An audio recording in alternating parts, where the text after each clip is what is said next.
Hello everyone, and thanks so much for joining us for this first day of September's edition of Alaska Weather, Thursday, September 1st, 2022. I'm David Percy. And up first, on the hazardous weather graphics, there are no watches, advisories, watches, or warnings out anywhere over mainland Alaska from the Gulf up to the Arctic coast. Now, there are some marine warnings for gales in the North Gulf Coast and along the Panhandle for tomorrow, but public, nothing out at all. Same thing for the Panhandle, advisory warning free, Kodiak Island, and out over the Bering Sea and the Aleutians, same story. So moving on to next graphic here, I've had people ask me what is meant by the different IFR, VFR, marginal VFR flight categories. So have this table here showing, starting out with LIFR, that's low IFR, and usually defined by that color there, magenta, I believe it's pronounced, not really sure. Anyway, we don't really carry that here on the show, but that does it does happen in Alaska quite frequently. And for that, you need ceilings less than 500 feet and or visibilities less than 1 mile. And of course, it happens quite a bit throughout the year across the state. And for IFR, denoted as red, ceilings 500 to less than 1,000 feet, or from 500 to about 1,000 feet, and or visibilities 1 to 3 miles. That defines IFR flying conditions. Then marginal VFR, blue, that's a little bit better there, obviously, with ceilings running 1 to 3,000 feet and or visibilities 3 to 5 miles. And so you could have 9,000 scattered clouds, but if the visibility is 4 miles in fog or whatever, or smoke, then you're going to have marginal VFR flying conditions.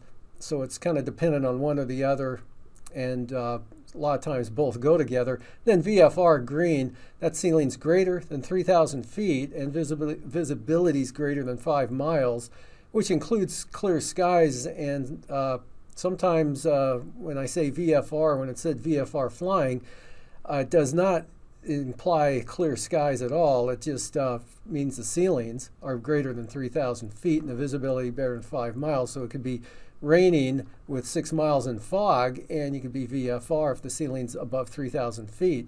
Anyway, moving on to satellite imagery, and you can see pretty good frontal boundary there, bringing some decent rainfall amounts to the eastern North Gulf Coast and spreading into the northern Panhandle during the day today. Really not moving too much. Most of the flow, it's lying pretty much parallel to the wind flow from southwest to northeast there. And down to the south of that band, warmer temperatures with upper level high pressure there, keeping it very warm in the 90s over southern British Columbia. And some of that warm air getting up into the Panhandle this afternoon, mid-afternoon temperatures running anywhere from 67 to 72 degrees across the southern southeast coast. And then as the clouds thicken, you head north, lower temperatures, you get into the rain over the northern Panhandle with the heaviest amounts over toward Yakutat to Cordova. And upper level low pressure there along the southwest coast, actually kind of tracking southeastward there, cutting just south of Nunivak Island this afternoon. That pushed kind of an enhanced area of light rainfall, or moderate to light rainfall over the southwest interior. And then much lighter rains up to the north, kind of scattered through the clouds that extend up to the Brooks Range, anywhere from a few hundredths of an inch to maybe 1 or 2/10 of an inch. And then a batch of moisture coming across south central Alaska earlier today, being followed by some sunshine breaking out over the Cook Inlet Kenai Peninsula area, all the way down to Kodiak Island, and then more shower activity and clouds into the Alaska Peninsula. Not too bad out over the Aleutian chain. And you can see southwest flow and kind of a break now coming in across Cook Inlet and the Kenai Peninsula, gradually working northeastward. Also in the Copper River Basin, south winds continue to blow through the passes of the Alaska Range, but wind advisory has been dropped now. Winds gusting this afternoon to 35 miles an hour at Delta Junction. Even stronger gusts at Gulkana today, with south winds gusting to 40 miles an hour, keeping it dry there at the downsloping off the Coast Range. And the northern Lynn Canal area, actually Skagway, also had winds gusting out of the south to 40 miles an hour ahead of that frontal boundary there. Very weak low there, a weak wave, and then another one farther to the south starting to develop. That first one, the 1,002 millibar low, is going to dissipate, be replaced by another one tonight that slides up the frontal boundary. Otherwise, you can see the rainfall mostly south of the Brooks Range, just scattered showers over the eastern interior. Had some light rain at Delta Junction, a little bit around Nenana and Fairbanks, maybe a little heavier up toward Chena to the northeast of Fairbanks there. And pretty gusty northwest winds, anywhere from 25 to 35 miles an hour over the eastern Aleutians. Gusts close to 40 miles an hour at Adak out of the out of the northwest there. Rainfall amounts today range from about 1 2/3 inches during the day today. 12-hour amount at Yakutat. Cordova picking up 3/4 of an inch. And again, about 1 to 2/10 of an inch over the northern panhandle to about 1/100 of an inch at Wrangell. Then it cuts off about there, and you get into the warmer, more sunny conditions down to the south. And up over the northern interior, anywhere from 1 to 2/10 of an inch. South central Alaska, actually 1/10 to maybe a half an inch, I should say, of rain. And that's tapering off this afternoon, becoming a little more showery. And for tonight, that high pressure keeps it pretty nice out over the western central Aleutians. Winds slowly diminishing for the Adak-Atka areas, but still periods of moisture and showers, light rain, fog, and drizzle sweeping southeastward there on that northwest wind flow into the eastern Aleutians, especially the Alaska Peninsula, will be a little bit heavier there than it will be to the west. And scattered showers along the southwest coast. Looks like bulk of the moisture now being along the southwest coastline and to the southwest over the southeast Bering Sea. Low clouds, fog, and drizzle up across St. Lawrence Island through the Bering Strait, mostly missing the northwestern Arctic coast. Look for some shower activity in the Brooks Range there down into the Yukon Flats. Cutting off about the Yukon River, south of there, pretty dry.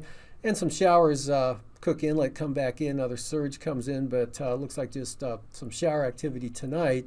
And some light rain along the North Gulf Coast continues. Moderate amounts of rain, Yakutat, increasing over the northern panhandle, along with a wind starting to pick up tonight out of the southeast. And some clouds should stay dry over the southern part of the southeast coast there, but clouds will be on the increase. And then out to the west, you can see the next system just coming onto the chart there that brings a chance of rain, starts to pick the winds up, maybe small craft advisory shimmying at 2, so nothing too serious there, but high pressure, light wind, sunshine, Adak and Atka, and pretty much dry for the Pribilof Islands, right on the edge of the clouds there. Still winds, but only about 10 to 20 miles an hour. Maybe gust 35 for Unalaska Island and the western Alaska Peninsula. Small craft advisories there. Gale warnings for the eastern North Gulf Coast and most of the coast of the Panhandle tomorrow, with 30-knot winds on the south coast, but up to 40 knots there for the north coast out of the southeast.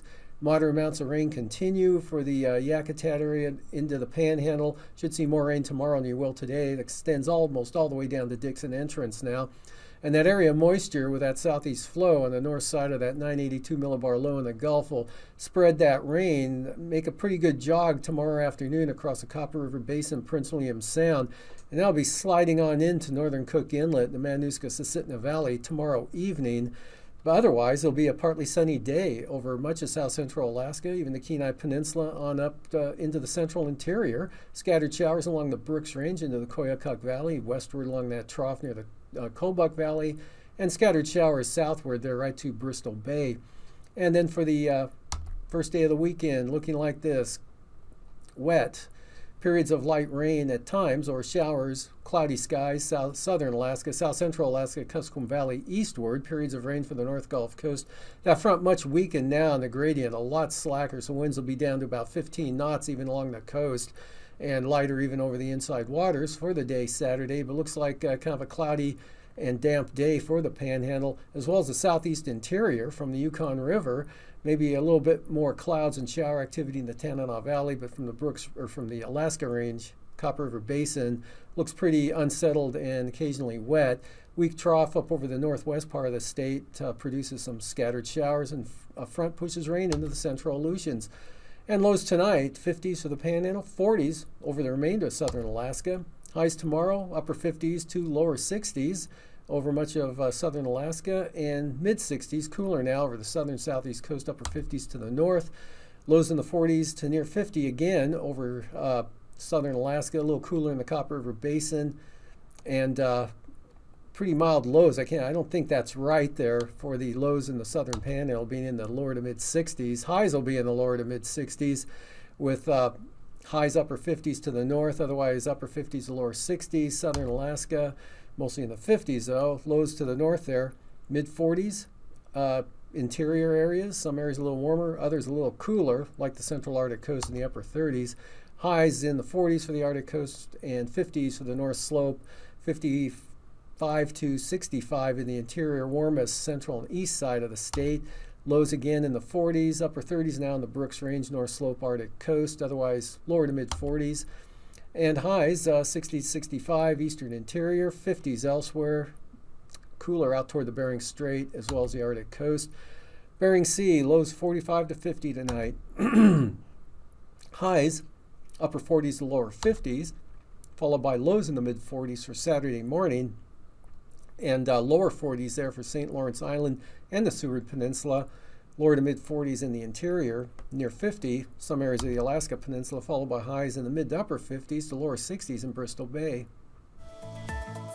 And now, aviation weather around Alaska.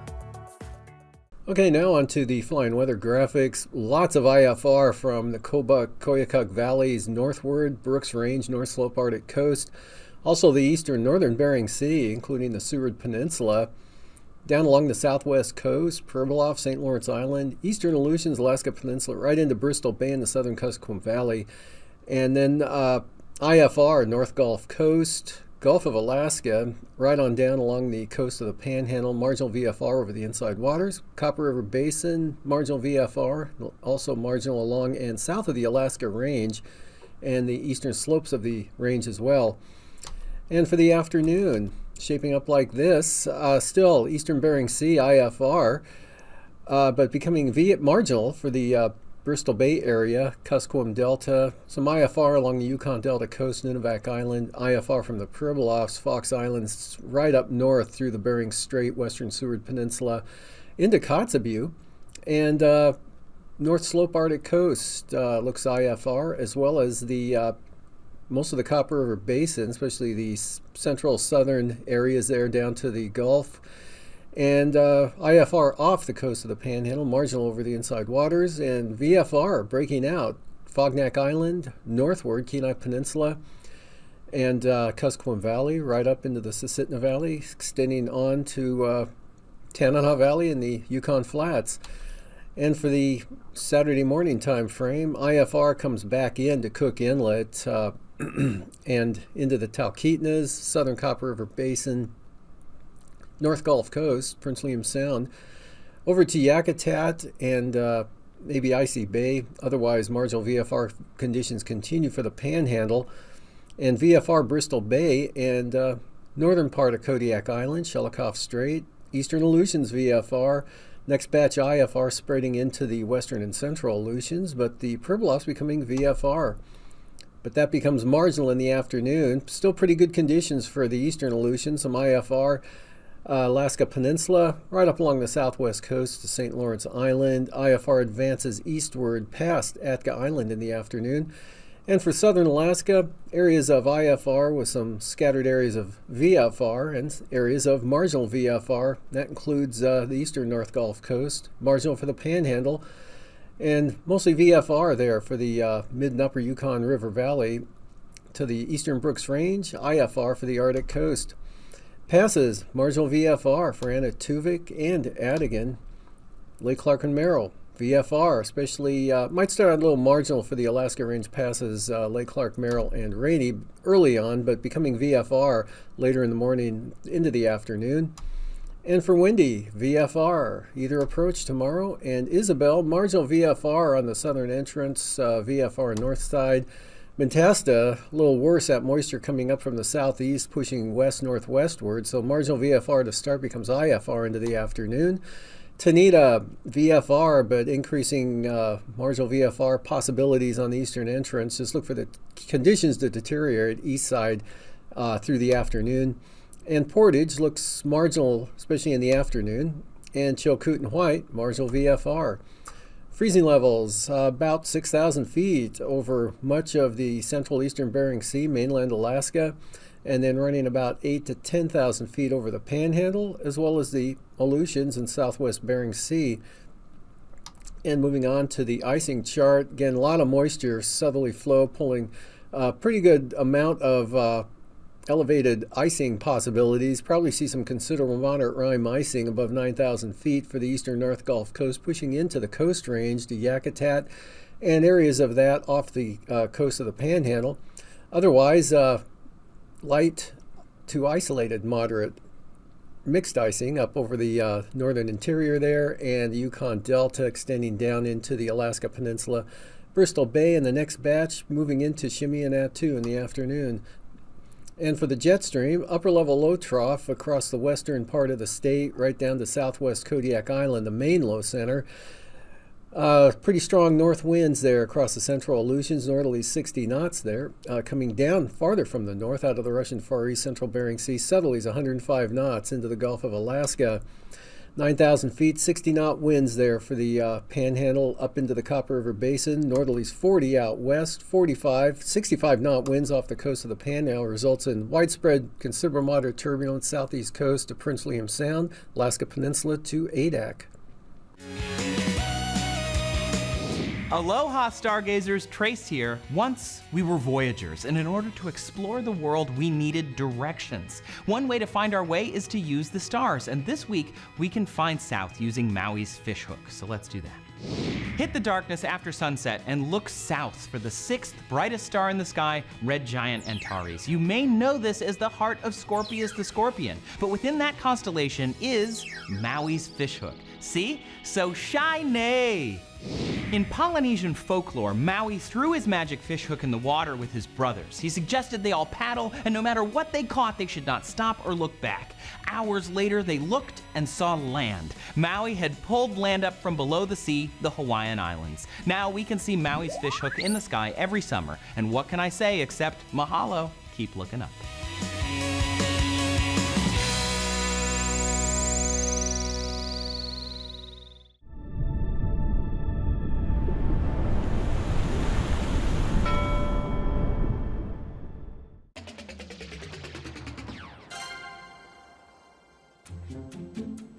The beluga whale, also known as the white whale, lives in large groups and are unusual among whales.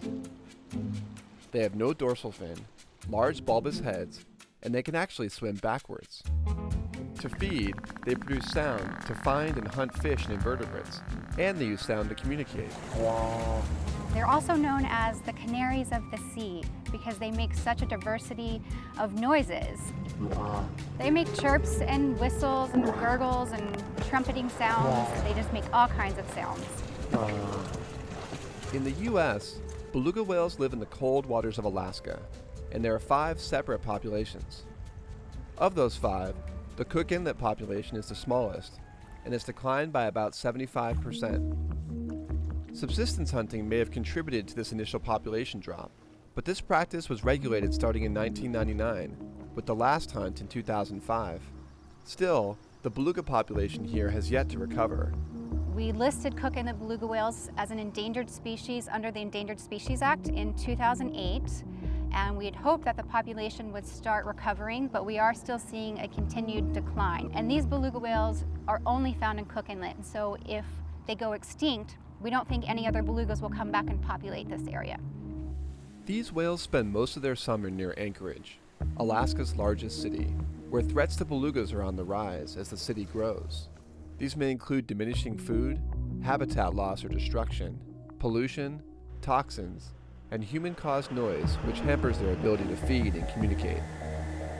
Researchers are trying to understand which of these threats may be impacting them most, but Cook Inlet is a tough place to work.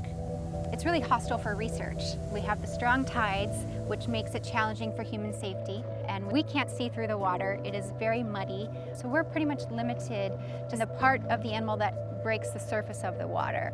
And as a result, we have limited information about the specific population dynamics of coconut beluga whales. Up until recently, information has mainly come from annual aerial surveys from aircraft and boat or shore-based photo identification surveys that use unique markings to tell animals apart. Scientists also use passive acoustics to listen for belugas, but none of these methods can detect much information about their health.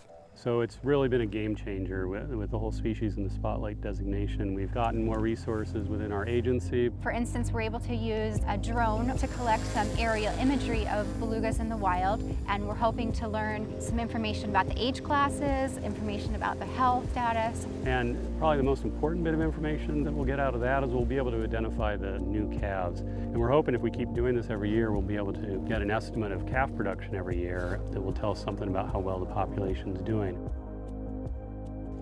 We are also expanding upon our biopsy studies, hopefully to give us some information about sex, the individual's reproductive status, some genetic information, some contaminant loads. Public and private partners are contributing as well. Some are looking at toxin levels in the whale's prey, while others are analyzing beluga teeth to learn about their age and past diet. Others monitor water quality and how belugas react to boats, and more check to see if their behavior changes with increased background noise. All of these findings will go toward developing effective recovery strategies for this population. As for what you can do, if you're out boating, give belugas space. Don't drive right up next to them. Stay about 100 yards away. If you're flying over them, just remember that you're putting noise into the water as well, and so stay at least 1,500 feet above them. Report a stranded beluga whale as soon as possible, and that's if they're dead stranded or live stranded. The amount of information that we can learn from these animals by responding to a stranding is monumental, and it will help our efforts to recover them. Together we can help beluga whales thrive in the dynamic waters of Cook Inlet. With continued research and good stewardship, we hope to see this population grow in the years to come.